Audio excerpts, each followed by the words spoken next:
Welcome back, everyone. Ready to dive into some more fascinating ideas. This time, we're going deep into the concept of self-love. We'll be exploring this audio excerpt called Amor de sí mismo, which translates to love of oneself. And it starts with this really intriguing idea that love itself, like the actual concept of love, is something that humans kind of invented. Yeah, it says that before humans existed, the concept of love as we understand it at least just wasn't a thing. Whoa. So it suggests that love might be directly tied to consciousness, Mm. our ability to feel those really complex emotions that set us apart. So it makes you wonder, what does it mean that humans basically invented love? If it's not some like universal force out there, but rather something that we brought into the world, does that mean we're kind of responsible for it? Definitely makes you think about the responsibility we have for this powerful emotion, yeah. And the audio really jumps into that idea too. Like, it doesn't shy away from the shadows of love either. It talks about how love can be both beautiful and brutal. Like, it uses examples like, parents who justify physical discipline as a form of Oh, love. yeah, like the whole tough love thing. I remember growing up, my grandma used to say, I'm only hard on you because I love you. I never really understood that, to be honest. So could that mean that love is sometimes used to manipulate? It certainly raises questions about how love can be misused. Hmm. I mean, even with the best intentions, love can be expressed in ways that end up being hurtful, especially if we don't understand ourselves very well. Right, if you don't understand ourselves or the impact of our actions. And you know what else I've been thinking about? Like the way we use the word love for just about everything. Yeah. Like I love pizza, I love this song, I love my new shoes. It's almost like by using it for everything, we've kind of diluted its real meaning. You've hit on a really interesting point. When love is used so casually, it definitely loses a bit of its impact, right? I mean, think about it. We're taking this profound emotion that's supposed to represent a deep connection, and we're using it for everyday preferences. Right. So the question then becomes, what happens to our relationships when the word we use for, that deep connection is the same word we use for just liking something? Yeah, has love become just another word? Yeah. Can it still carry the weight of true connection, or are we at risk of losing its power entirely? Those are great questions. And the audio goes on to suggest that some people, after experiencing all the ups and downs of love, Yeah. actually choose to just withdraw from it completely. They're like, nope, I'm done. It's not worth the risk. Wow, so they kind of give up on love because they've been hurt too many times. But isn't that almost like trading one type of pain for another, like loneliness and isolation? You're exactly right. They might be avoiding vulnerability. But in doing so, Mm, they also miss out on the potential for genuine joy and deep connection with others. true, that makes sense. And this idea of retreating from love could actually be a symptom of how much we've devalued love as a society. How so? Well, if we don't truly value love, Mm, then we're less likely to put ourselves out there and risk getting hurt. that makes sense. And this actually leads us to the core focus of this audio self-love. Right, right. It's the most difficult type of love to achieve, according to what we're hearing. Why is that? What makes loving ourselves such a challenge? Well, think about it. Self-love requires radical honesty. It means confronting those parts of ourselves that we might not like. Mm. Our flaws, insecurities, past mistakes, all of it. It's about looking in the mirror and fully accepting everything you see, the good and the bad. It's funny because it feels like it's so much easier to love others, you know? With other people, you can idealize them, focus on their good qualities, but with ourselves, we see everything, warts and all. Exactly. You can't hide from yourself, right? And that's where the real work of self-love begins. It's about letting go of that need to be perfect and embracing those imperfections. That's so hard, though, especially in a world that constantly tells us to be better, achieve more, strive for more. Absolutely. It's like we're always chasing this ideal version of ourselves instead of appreciating who we already are. Right, instead of appreciating who we are right now. Exactly. And this is where the audio introduces this beautiful image of a song of self-love that exists within each of us. Oh, I like that. Yeah, it suggests that beneath all the noise and self-criticism, there's this inner voice that speaks to our true worth. It's like there's a melody of self-acceptance playing inside, but we're too distracted to hear it most of the time. Precisely. And that's what we'll explore further. How do we tune into that song? How do we drown out all the external noise and really listen to that inner wisdom? Okay, I'm ready to hear more. All right, let's dive in. Okay, so we've been talking about this song of self-love, this idea that there's this kind of inner melody of self-acceptance within each of us. But realistically, how do we actually tune into that when we're constantly being bombarded with messages that say we're not good enough? Right? That's the big challenge, isn't it? The world is just full of distractions. Mm. And it's so hard to hear that quiet inner voice amidst all the noise. But what this audio suggests is that self-love isn't really a destination. It's more like a journey, you know? I like that, a journey. Yeah, it's an ongoing process of unlearning all those old patterns and beliefs that kind of hold us back from truly loving ourselves. Hmm. So it's about shifting our focus away from all those external expectations and instead turning inward to what really matters to us. Exactly, yeah.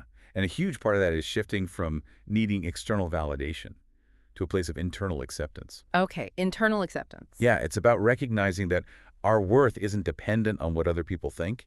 It comes from how we feel about ourselves, deep down. That makes sense, but that also sounds like a massive mental shift. So where do we even begin to cultivate that kind of internal acceptance? Well, the audio doesn't give us like a step-by-step guide or Yeah. anything, but it does highlight the importance of self-awareness.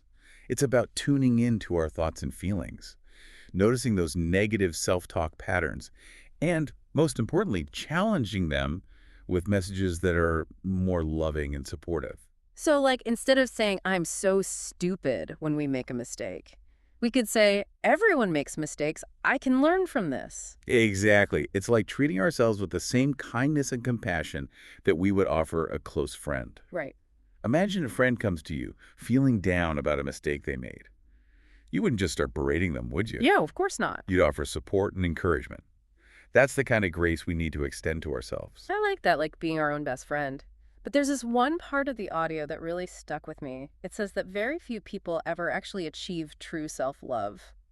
Does that mean it's just not possible for most of us? It's definitely challenging. Remember, the audio calls it the last frontier. Right, the last frontier. It really is the ultimate test of how much we're capable of loving, because it requires us to confront our deepest fears and insecurities. I mean, think about it. We spend so much energy trying to hide those crumb of ourselves, even from ourselves. So to face them head on takes a lot of courage. No wonder it feels so daunting. But at the same time, the audio seems to suggest that the challenge itself is what makes self-love so rewarding.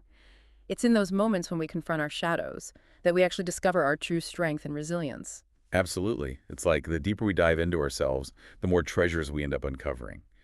And as we cultivate self-love, we start to see ourselves differently. The audio uses this powerful image of seeing the angel or the divine being within. Oh, wow, I remember that part. It's about recognizing our inherent worthiness, no matter our flaws or our past mistakes. So we're shedding all those layers of self-doubt and judgment and revealing our true selves underneath. Exactly.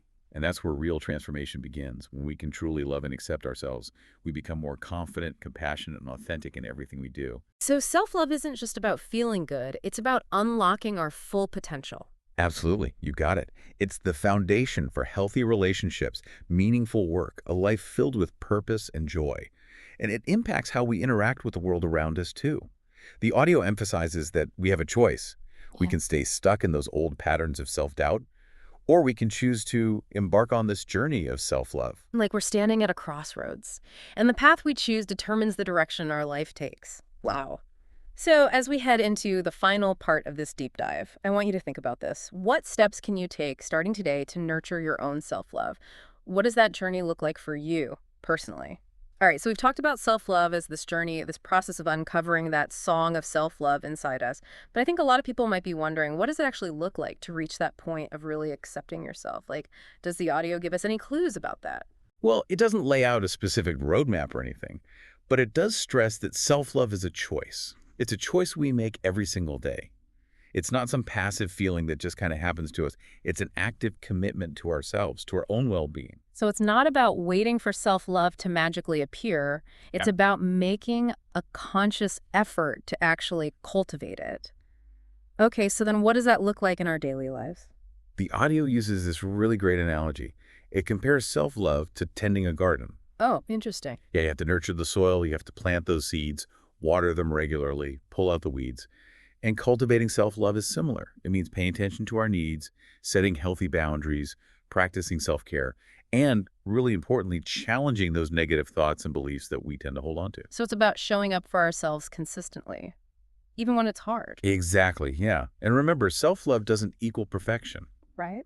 It's about embracing those imperfections, recognizing that we're worthy, even when we're not flawless. That's such a good point. It's so easy to get caught up in that whole striving for an ideal self that doesn't even exist. But what I'm hearing from this audio is true self-love is about accepting who we are right now, in this moment. Absolutely. Yeah. And the audio wraps up with this really beautiful invitation. It says, "The journey of the greatest love is coming to you. Receive it, know it, experience it, and above all, open yourself to it." Wow, what a powerful way to end it. It's like we're being invited to embark on this grand adventure of self-discovery. And it all starts with opening our hearts to the possibility of really loving ourselves unconditionally. Yeah, I love that. And it makes you wonder, what if self-love isn't just about personal fulfillment? What if it's actually a key ingredient in creating a more loving and compassionate world as a whole? You're hitting on something really important there. When we love and accept ourselves, we naturally extend that same love and acceptance to others. It's like this ripple effect, right? Starting with ourselves and then spreading outwards. Exactly, yeah. So as you go about your day today, remember that song of self-love playing inside you. Nurture it, listen to it, and let it be your guide. Thank you all so much for joining us for this deep dive into self-love. We hope you've gained some new insights and that you're feeling inspired to continue your own journey of self-discovery. Until next time, keep exploring, keep questioning, and most importantly, keep loving, especially yourselves as your own